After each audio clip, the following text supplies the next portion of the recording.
Olá, meus caros. Nessa oportunidade, vamos falando sobre direito aqui e trazendo a definição, o conceito, trazendo de fato o significado da expressão ou da ordem, estado de calamidade pública ou estado de emergência pública. Porque para o senso comum que ouve isso, parece que é grande coisa, é o fim do mundo, e que o governante, o prefeito, está atestando o caos. Não é isso. Esses decretos, essas afirmações de ser estado de calamidade pública ou de emergência, trata-se da questão econômica do município. Quer dizer que, por uma eventual problemática ou numa iminência da mesma, o poder executivo, no caso, prefeitos e governadores que podem fazer isso, o presidente da República necessariamente não pode, então eles avisam para o poder federal, para a União, que o município está precisando de verba. E aí vem a verba para o município. E na maioria das vezes tem trabalhar de modo corrupto, porque eles ganham com exatamente essa declaração. Mas vamos ver no âmbito do direito o que vem a ser isso, depois a gente explica um pouquinho mais. Agora, dia 18 de março de 2020, a Câmara dos Deputados também tem esse direito, aprovou o projeto do governo que estabelece um estado de calamidade pública por conta do corona. A medida que segue para aprovação no Senado, se aprovada, pode acarretar, entre outras coisas, o rompimento do teto de gastos. Na época do governo Michel Temer, foi votado a PEC, a Proposta de Emenda à Constituição, do teto dos gastos.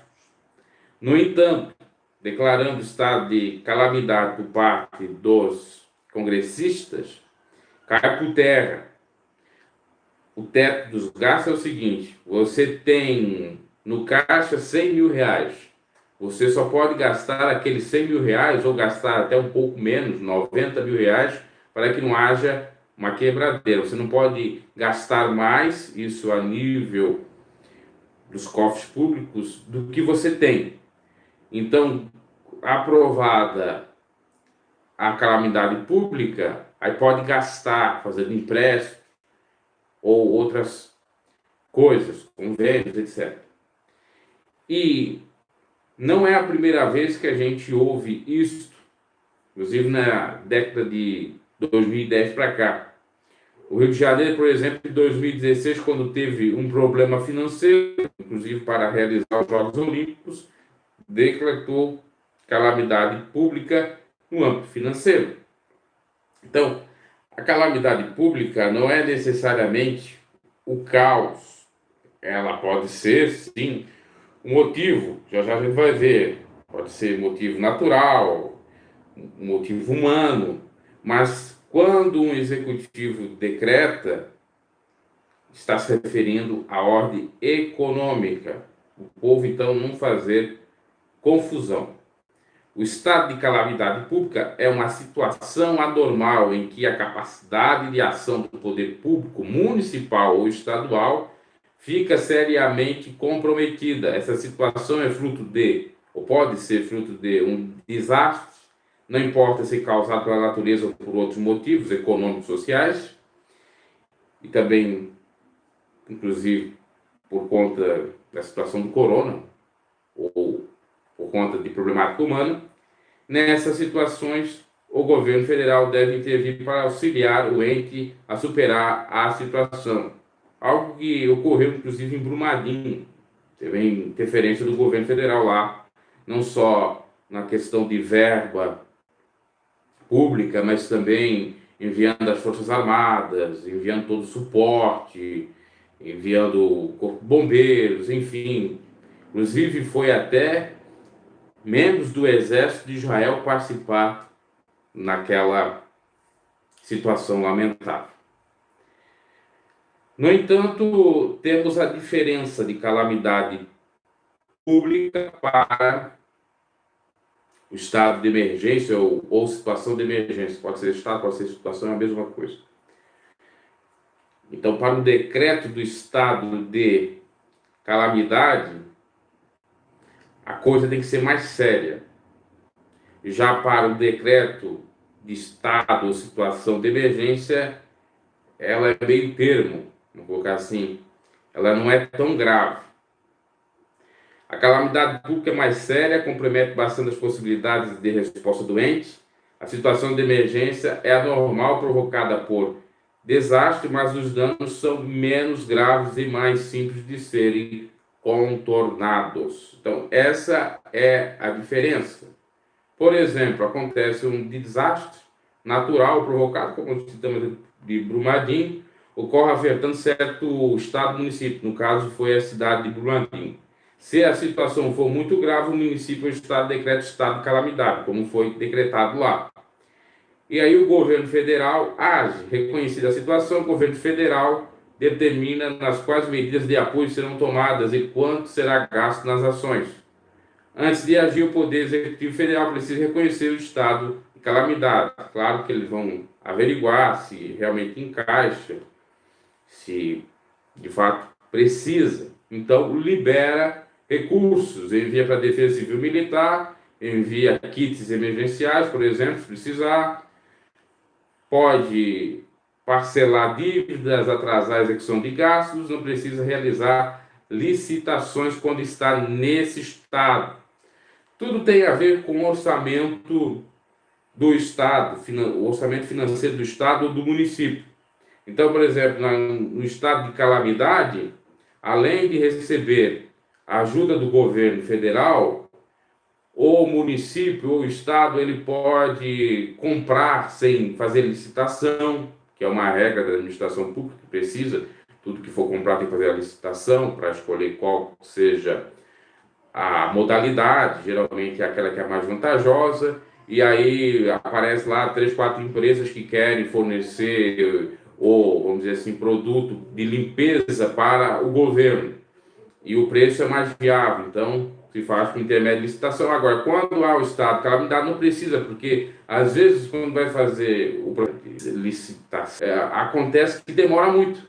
Então, como está no estado de calamidade, há uma urgência, há uma premência, então, de fato, se dispensa o processo licitatório. Agora sim falei a palavra correta. E aí a população pode também sacar parte do fundo de garantia, que já estão prevendo aí, inclusive. No caso, na minha cidade, foi decretado situação de emergência, não de calamidade. Então, está operando bem o termo. Portanto, fique bem claro que só o município e o estado podem declarar situação de calamidade pública, porque é a prerrogativa dos mesmos. O estado de Santa Catarina, o estado de São Paulo e os municípios. Sempre quando houver algum desastre provocado ou não, de forma natural ou não, danos humanos, materiais ou ambientais, a situação de emergência e calamidade, como já dissemos, também são diferentes. E lembrando que também, no caso da emergência, no estado de emergência, é só para estados e municípios. Agora tem um detalhe, aprovação por parte do governo federal. Olha só, tem que ter uma certa análise e atingir alguns pré-requisitos. Situações de emergência e estado de calamidade decretados por autoridades municipais ou estaduais precisam ser reconhecidas pela União, a fim de que esses recursos federais sejam alocados para o ente afetado, para o município ou estado. Uma vez reconhecida a emergência ou calamidade, o governo também define um montante de recursos que destinará a esse ente. O Ministério da Integração Nacional mensura com precisão o tamanho de uma calamidade. E é preciso haver prejuízos econômicos públicos equivalente a pelo menos 8,33% da receita recorrente líquida anual do ente afetado, ou então prejuízo privado de mais de 24,93% dessa receita, da receita que se tem por intermédio dos impostos. O orçamento, lá tem as despesas, tem a receita, e então tem que comprometer aquela receita no mínimo em 8%, ou no caso, prejuízo privado, 24%.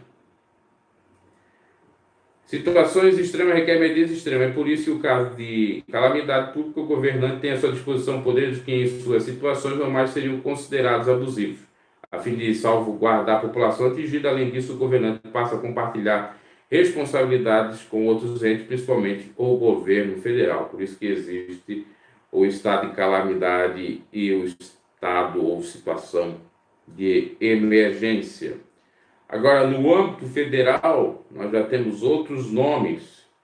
Eu não vou falar muito sobre isso, porque talvez falarei numa próxima oportunidade, que é o estado de sítio, que o governo pode declarar ou decretar, inclusive até está uma discussão, inclusive do governo Bolsonaro, no governo Bolsonaro, já deu reportagem que o Bolsonaro queria decretar estado de sítio, que é quando realmente a coisa está mais grave. E temos também, nós temos estado de defesa, estado de sítio e intervenção federal. Isso ocorre no nível federal. Então falamos um pouquinho aqui, no Falando de Direito, sobre a situação ou estado de emergência, situação ou estado de calamidade, para você entender que não é porque o prefeito, o governador decretou isso que realmente existe algo terrível por trás. Na realidade, trata-se de verbas que vêm do órgão federal para os municípios e, respectivamente, estados, como no caso do corona, todo mundo se precavendo aí, estão se preparando, então declara para receber.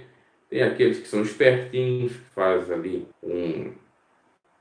uma espécie de chincane, né? São chicaneiros, fazem as maracutaias para abocanhar o dinheiro do ente federado da União para si, governantes ou partidos, quem estejam na frente do poder, e enquanto a partir da população não recebe nada, não recebe nenhum benefício ou bem pouco desses benefícios. Ok? Abraço e até uma próxima.